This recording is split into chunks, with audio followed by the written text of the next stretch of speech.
வணக்கங்க. முருகர் துணை. அதை ஒரு ஒரு ஆஃபீஸில் ஒரு எம்எஸ்சி முடித்து ஒரு பிஹெச்டி எல்லாம் பண்ணி ஒரு பொண்ணை ஒரு ஆஃபீஸில் அலுவலகத்தில் வேலை பார்க்குது. இது இல்லைங்களா? வேலை பார்க்குது. வேலை பார்க்கும்போது சாதாரண ஒரு ஒரு லெவலான ஆஃபீஸராக இருந்துகிட்ருக்கு. இருந்துட்டு ஒரு மூலையிலேருந்து சமயத்தில் கூட வெளியூரெல்லாம் பனிஷ்மெண்ட் மாதிரி வெளியூரெல்லாம் மாற்றிட்டாங்க. வெளியூரெல்லாம் மாற்றிட்டாங்க. பாவங்க பாவங்க அந்த அம்மா எந்த பேக்ரவுண்டு துணை இல்லை, ஒருத்தர் இல்லை, சிக்கு பேஷண்ட்டு பிரச்சனை வச்சுட்டு வெளியூரெல்லாம் போய் தனிமையில் தங்கி அல்லோல் போட்டு அப்புறம் அப்படி இப்படி கெஞ்சி கெதறி மறுபடியும் இங்கே வந்தோன்னே ஒரு ஆஃபீஸில் போட்டாங்க. ஒரு ஆஃபீஸில் போட்டு அங்கேயும் சும்மா இருக்கலைங்க. அங்கேயும் ஒரு ஸ்டாஃப்ஸ் மேலே கம்ப்ளைண்ட் எல்லாம் எழுதி, அவர் மேலே கம்ப்ளைண்ட் எல்லாம் எழுதி, அந்த பொம்பளைக்கிட்ட அப்படி பண்ணுறான் இப்படி பண்ணுறான்னு எழுதி கொடுத்து அந்த ஆஃபீஸர் பிடிச்சி இந்த அம்மாவை பிடிச்சி துப்பி என்ன இந்த மாதிரிலாம் பண்ணீங்களா, பிடிச்சிங்களா, ஏங்க எழுதி கொடுத்தீங்க அப்படி இப்படின்னு சொல்லி உன்ற வேலை மட்டும் நீ பார்க்குறதில்ல. உன்ற பழக்கமே இதே மாதிரி தான். உன்ற வேலை எங்கே போனாலும் உன்ற வேலை மட்டும் பார்க்குறதில்ல. பாவம் தான் உனக்கு ஏகப்பட்ட கஷ்ட பாவத்தை கொடுத்துருக்கேன். 35 வயசுக்கு மேலே ஆகி உனக்கு கல்யாணம் ஆச்சு இல்லையா? கல்யாணம் ஆகி ஒரு நல்ல ஒரு எழுத்து உள்ள பர்சனாக கிடச்சிது, சிக் பேஷண்ட்டு கிடச்சிது இல்லையா? சிக் பேஷண்ட்டு கல்யாணம் பண்ணி நீ இனத்தை வாழ்ந்த. அப்போ உனக்கு கெட்ட புத்தி தானே இன்னும் இருக்குது, கெட்ட புத்தி தானே இருக்குது. அங்கே அப்படி பண்ணியா? அப்புறம் அடுத்த ஆஃபீஸ்க்கு வந்தேன். அடுத்த ஆஃபீஸ்க்கு வந்தோடனே அடுத்த ஆஃபீஸில் ஒரு மூலையில் வேலை பார்த்துட்டு இருந்தேன். வேலை பார்த்துட்டு இருக்கும்போது அங்கே இருக்கிற ஸ்டாஃப்ஸ்கிட்டையில் நல்லா தான் பேசிக்கிட்டும் பிடிச்சிட்டும் பண்ணி ரொம்ப சோசியலாக இருந்தேன். பேசிக்கிட்டும் பிடிச்சிட்டு எல்லாம் இருந்தோடனே என்ன ஆகி போச்சு, அங்கே ஒரு வேக்கெண்ட் காலியாகும்.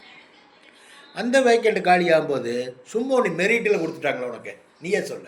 மெரிட்டில் கூப்பிட்டு உனக்கு அங்கே திடீர்னு ஃபேக்ஷனில் வந்துருச்சு ஆர்டரு, இல்லை நேரில் கூப்பிட்டாங்களா, நீ தான் அதை பார்க்கணும், நீ தான் அங்கே இருக்கணும், நீ சரியான எலிஜிபிள் பர்சன் அப்படின்னு கொடுத்து வந்தாங்களா? போய்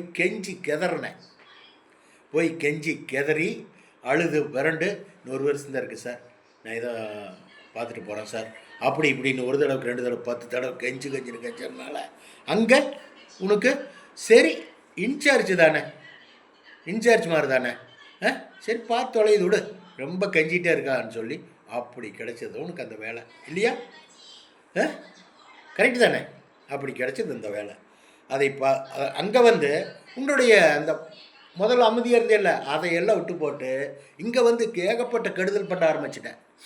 எல்லாத்துக்கும் வயிற்றில் அடிக்கிற வேலையை பண்ணேன். அப்புறம் ஸ்டாஃப்ஸுக்கு நல்லா இருக்கிறவங்க ஸ்டாஃப்ஸ் எல்லாம் பிடிச்சி மிரட்டுறது, பிடிக்கிறது, பண்ணுறது. இதே வேலை தான் உனக்கு ஆஃபீஸ்க்கு வந்தீங்கன்னா கடவுள் பாரு உன்னை பார்க்குறாரு, என்ன பண்ணுறீன்னு பார்க்கலாம். சரி கெஞ்சுறான், இவளுக்கு கிடைக்கிற அளவுக்கு பண்ணுறாரு, கடவுள் பண்ணுறாரு, கடவுள் கொடுக்க சொல்கிறாரு, கொடுத்தாச்சு. கடவுள் நீ பண்ணுறது பூரா பார்த்துட்டே தான் இருக்கார், இறைவன் பார்த்துட்டே தான் இருக்கார். நீ என்ன பண்ணுறீன்னுட்டு 4 அடி உயரம், என்ன நீ உருவமே 4 அடி உயரம் தான். நீ கெட்டதே பண்ணுற, நீ வாழ்க்கையில் கெட்டதே பண்ணுற. இவ்வளவு கஷ்டத்தை சுமந்துட்டு இவ்வளவு இதோட நல்ல ஒரு வாழ்க்கை இல்லாமல், நல்ல ஒரு ஹாப்பி இல்லாமல், நல்ல சந்தோஷம் இல்லாமல், நல்ல உணவு இல்லாமல். வாழ்க்கைக்கு என்ன மெயின் தெரியுமா? உணவு. டேஸ்டான உணவு, டேஸ்டான டேஸ்டான படுக்கை, என்ன நிம்மதியான வாழ்க்கை, நிம்மதியான குளியல், இதெல்லாம் தான் வாழ்க்கையில் ஒரு மனிதனுக்கு முக்கியமாக தேவை. அதெல்லாம் கூட நீ உருண்டு அடுப்பில் நின்று வெந்து வேகாமை எடுத்துட்டு அறக்க பறக்க ஓடி வரணும். என்ன அறக்க பறக்க ஓடி வரணும். ஓடி இன்ற வாழ்க்கை ஓடிட்டு இருக்கும்போது நீ கொஞ்ச நாள் மனிதன் நடக்கணுமா இல்லையா? மத்தியானம் நீ கொண்டு வர சாப்பாடு மத்தியானம் திறந்து பார்க்கும்போது எப்படி இருக்கும்? காஞ்சி கிடக்கும். கடவுளே என்ன நமக்கு இந்த மாதிரி கொடுத்துருக்கியே அப்படிங்கிற மாதிரி திங்க் பண்ணாமல் நீ அடுத்தவங்களை நோண்டிகிட்டே இருக்கிறிய. உனக்கு நல்ல புத்தியே வராதா? உனக்கு ஒரு பையன் இருக்குது, பார்த்துக்க. பையன் சாபம் முடுறான்னு நினச்சிக்காத. நான் முருக பக்தா சாப்பம் முடல, உன்னுடைய நடவடிக்கை மாற்றிக்கங்கிற. அமைதியாக கற்றுக்க. என்ன நல்லதே பண்ணுறதுக்கு ஆரம்பியே, நல்லதே பேசு, நல்லதே பண்ணு.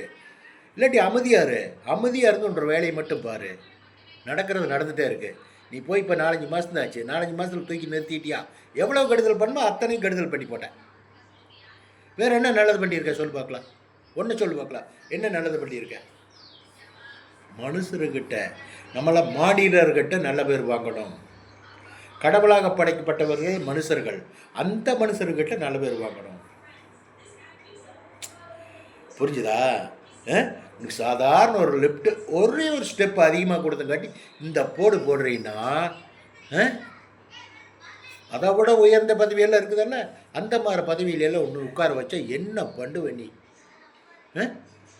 இறைவன் கேட்குறார், இறைவன் சொல்கிறார், நான் அல்ல, இறைவன் சொல்கிறார். இருமகளை கடான்னு உட்காருவியல்ல, அப்போ உன்னுடைய கணக்கு எடுக்கிறேன் அப்படின்னு வெயிட் பண்ணுறார். வச்சுருட்டா பாருங்க. பாய்.